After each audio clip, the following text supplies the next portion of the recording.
nos quedamos ahí como en una partecita súper ambigua, como listo, entendimos todo el procedimiento, si se dieron cuenta no era tan terrible, simplemente reposar una gran cantidad de agua, luego hacer que esa agua fluya, que cuando fluya mueva unas turbinas, que caigan las turbinas, esas turbinas se mueven y el movimiento se transforma, esa energía mecánica o esa energía cinética del movimiento se transforma en energía eléctrica que finalmente se transporta a, pues, a las ciudades y a todas las comunidades. Pero ahí quedó como un vacío, ¿no? Básicamente el vacío queda en, que es como con la pregunta que vamos, que vamos a plantear en la sesión del día de hoy. ¿Cómo se transforma? Uy, tengo ese coso todo lejos. ¿Cómo se transforma la energía mecánica, o sea, la energía del movimiento, la energía mecánica en eléctrica, o sea, en energía eléctrica? ¿Listo? ¿Cómo se transforma la energía mecánica en eléctrica, en energía eléctrica? Ahí quedó como ese, listo, ok, la turbina se mueve y eso hace que de alguna manera mágica, pues, salga energía eléctrica y ya podamos prender nuestros dispositivos. Entonces, la idea no es dejar esa parte ahí como mágica, sino realmente entender cómo es que sucede este proceso. Claro está, chicos y chicas, que estos fundamentos los vamos a profundizar mucho más adelante cuando sea el momento de ver electromagnetismo, pero pues yo personalmente pienso que los conocimientos, por lo menos de física, las construcciones conceptuales de física, no son lineales. O sea, no es como que si yo estoy viendo esto y lo mezclo con un poquito de esto, entonces me va a generar un caos mental. No, porque realmente todo está supremamente conectado y no hay absolutamente nada que te diga a ti cómo debes aprender la física o cómo puedes, cuál es el derecho de entender tu entorno. Entonces, a pesar de que no hayamos estudiado electromagnetismo todavía, sí podemos entender este tipo de conceptos porque igual entendemos el concepto, estamos construyendo el concepto de energía y hace parte del mismo. Entonces, ¿qué pasa? Bueno, primero hay que entender que la energía, bueno, yo les voy a ir hablando, iré escribiendo como ciertos apuntes, como míos, como para organizar el discurso, pero pues la idea es que ustedes también vayan a ir estructurando, como vayan a ir escuchando, bueno, entendiendo las ideas principales. Entonces, bueno, primero debemos entender qué es la energía eléctrica realmente. Antes de entender cómo podemos llegar a la energía eléctrica, ¿qué es esto de la energía eléctrica? Entonces, ¿qué pasa? La electricidad ha sido un fenómeno que ha estado presente desde siempre, desde que existe el planeta Tierra, desde que el ser humano logró ver el cielo, de los primeros fenómenos que logró observar fue la electricidad, ¿sí? Los rayos existían y con ellos llegaba este fenómeno de la electricidad. Ya luego pudimos entender qué es lo que pasa en ese punto. Como nosotros ya hemos venido construyendo, pues la energía como tal es algo que resulta del movimiento, ¿cierto? Algo que tenga energía necesariamente es porque está en movimiento, sí o sí. Pero entonces la energía eléctrica es un movimiento en especial. Básicamente, ¿qué es lo que pasa? Yo dibujar acá como un átomo con un modelo atómico súper antiguo, pero pues funciona, ¿cierto? Entendemos que esto es un átomo. Entonces los átomos pues tienen electrones que circundan su alrededor, ¿cierto? Electrones. A este le voy a pintar 1, 2, 3, 4 y a este le voy a pintar, digamos, 2. Así, bueno, como para que se entienda que son diferentes. Los átomos son la unidad fundamental de la materia, son básicamente de lo que andamos compuestos y compuestas todos nosotros y todas las cosas que vemos a nuestro alrededor. Resulta que dependiendo qué tantos electrones tengan los átomos, pues estos átomos son de un elemento o de otro. Si tienen, yo qué sé, un electrón, entonces es un átomo de hidrógeno. Si tiene tantos electrones, pues así mismo va cambiando en cada uno de los elementos de la tabla periódica, ¿cierto? Ustedes ya conocen la tabla periódica. Cada elemento de la tabla periódica, básicamente en lo que se diferencia con los otros, es porque tiene más o menos electrones. Entonces, ¿qué pasa?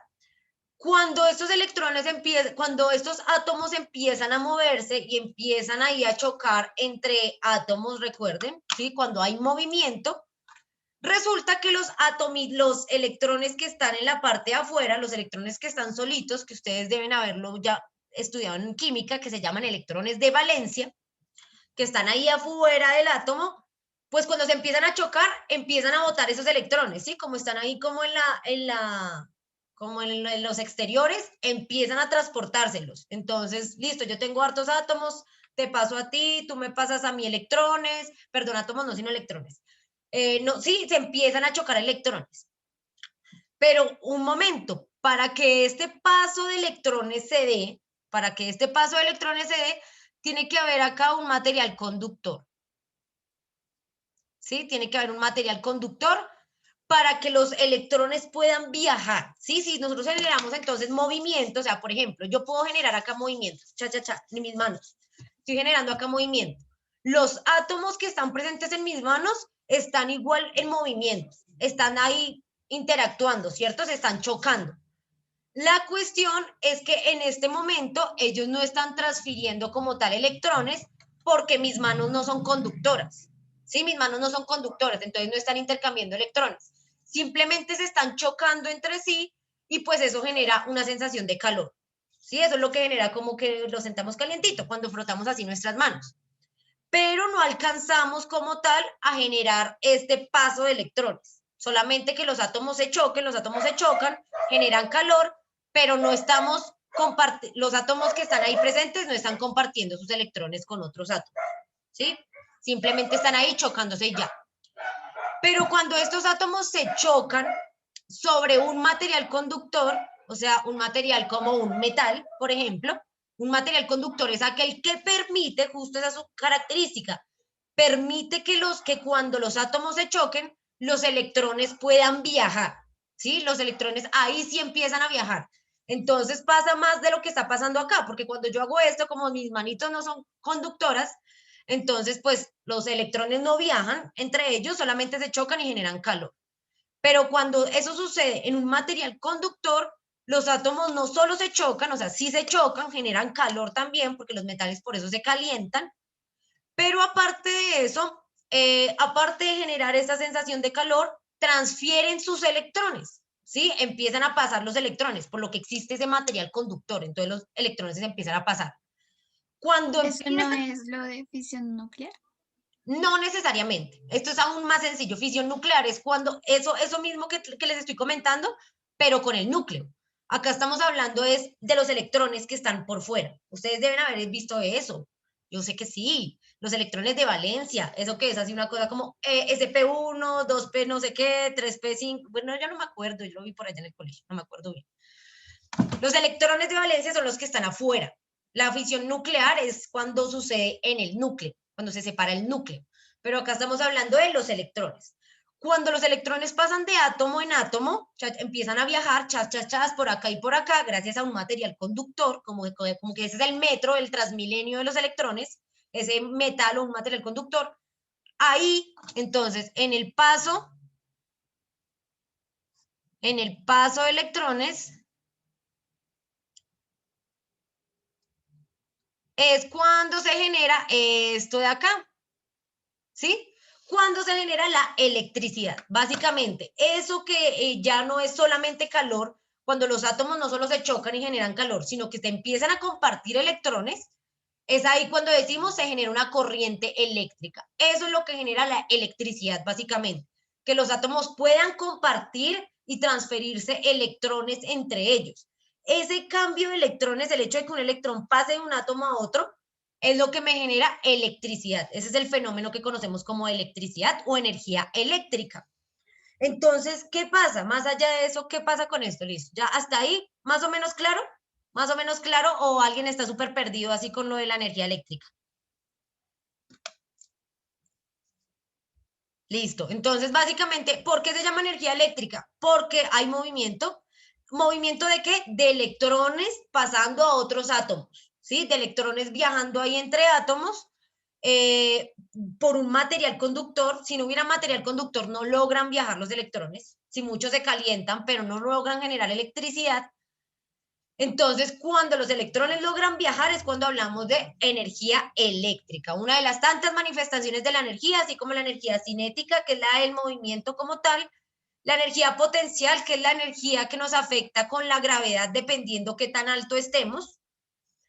En este caso tenemos la energía eléctrica, que va a ser esa energía que se acumula o que se transforma cuando los electrones viajan de átomo en átomo.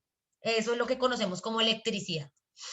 Pero entonces, ¿cómo podemos pasar de que una hélice se mueva por agua a generar este tipo de energía? ¿Cómo se convierte esa energía mecánica al movimiento de una hélice que le caiga agua y vaya a ir moviéndolo, de un molino? ¿Cómo pasamos de eso a que me genere energía eléctrica de este tipo? Pues, ¿qué es lo que pasa? Cuando hay algo muy enorme en la historia de la humanidad, que es acerca de un tipo que se llama Faraday. No sé si de pronto alguien lo haya escuchado en algún momento. Faraday. Sí, sí. ¿Listo? Nosotros, bueno, la próxima, ¿cuándo es nuestra próxima clase? ¿Como mañana? ¿O ya terminamos las clases de física por esta semana? Creo que sí. Faraday, bueno, yo les voy a mostrar un capitulito por ahí de Cosmos acerca de la vida y obra de Faraday, de Michael Faraday. Faraday fue un científico experimental, o sea, él era un trabajador, clase obrera, ¿sí? Proletario como todos nosotros y nosotras. Bueno, no, como todos nosotros. Él no tuvo el privilegio de la educación. Él simplemente trabajó mucho tiempo en vidrierías y pues como que era bastante experimental con los fenómenos, o sea, le gustaba experimentar, pero él no tenía ni idea de física, ni de las conceptualizaciones teóricas, ni de la matemática. Pero él experimentaba mucho y se dio cuenta de algo magnífico, que básicamente unió como los dos saberes más potentes de la humanidad, que era la electricidad y el magnetismo. O sea, al principio se pensaba que esos eran separados, como que había el que les estoy mostrando, el fenómeno eléctrico, perfecto, los átomos viajan de un lado a otro, listo. Perdón, los electrones viajan de átomo en átomo, perfecto. Aparte, entonces está el magnetismo, que es esta fuerza mágica y extraña que hace que algunas cosas se puedan atraer o repeler sin tocarse, ¿no? Ese era el magnetismo, como esta magia ahí. Pero entonces se entendían como dos cosas separadas. Cuando llega Faraday, llega y dice, no, él descubre por medio experimental que la electricidad y el magnetismo eran uno solo. O sea, que realmente no se podían separar, que eran una rama completa llamada electromagnetismo. Sí, que no podíamos hablar de electricidad sin antes hablar de magnetismo, que no podríamos hablar de magnetismo sin hablar de electricidad, o sea, simplemente eran una cosa súper junta. Y eso fue una gran revolución para la física y para la ciencia y para la humanidad. Lograr unificar la electricidad con el magnetismo fue un avance total porque eso es lo que nos tiene acá, teniendo clase virtualmente, eso es lo que nos tiene con bombillos, eso es lo que nos tiene con celulares, básicamente el comprender que la electricidad y el magnetismo eran uno solo. ¿Pero por qué? Entonces, acá la ley de Faraday lo que me explica es lo siguiente. Resulta que cuando yo tengo recuerdan lo que les decía del paso de electrones, ¿no? Los electrones viajan de un átomo a otro, chas, chas, chas. Entonces acá vamos a tener un sistema de esos. Digamos, este es un sistema de paso de electrones. O lo que se llama, o lo que conocemos como, ¿cómo creen que se llama un sistema de paso de electrones? Un sistema en donde pasen los electrones, donde estén viajando, ¿cómo se llamaría eso? Es una palabra que ustedes conocen, obviamente, o si no, no se las preguntaría. ¿Como campo magnético? No, casi. Es un mecanismo que todo el mundo ha escuchado esa palabra, todo el mundo la ha usado. La usamos en predictions y todo. ¿Cómo se llama? A ver, ¿cómo se llamaría un sistema en donde los átomos estén compartiendo electrones? O sea, donde se esté generando electricidad. ¿Cómo se llamaría ese sistema? Exactamente, claro que sí, tienen toda la razón, se llama circuito. ¿Listo? Se llama circuito. Cuando tenemos un sistema de paso de electrones, un sistema que me está generando electricidad, a eso lo llamamos un circuito. ¿Listo? Es donde está sucediendo la magia, donde los electrones están viajando. Entonces lo que dijo Faraday fue lo siguiente. Si tenemos un circuito de paso de electrones y lo movemos, ¿sí? Movemos toda esta vaina, cogemos esto y lo empezamos a desplazar,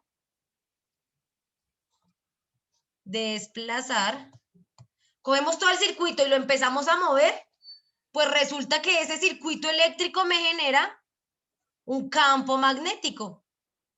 O sea, la electricidad al moverla genera magnetismo.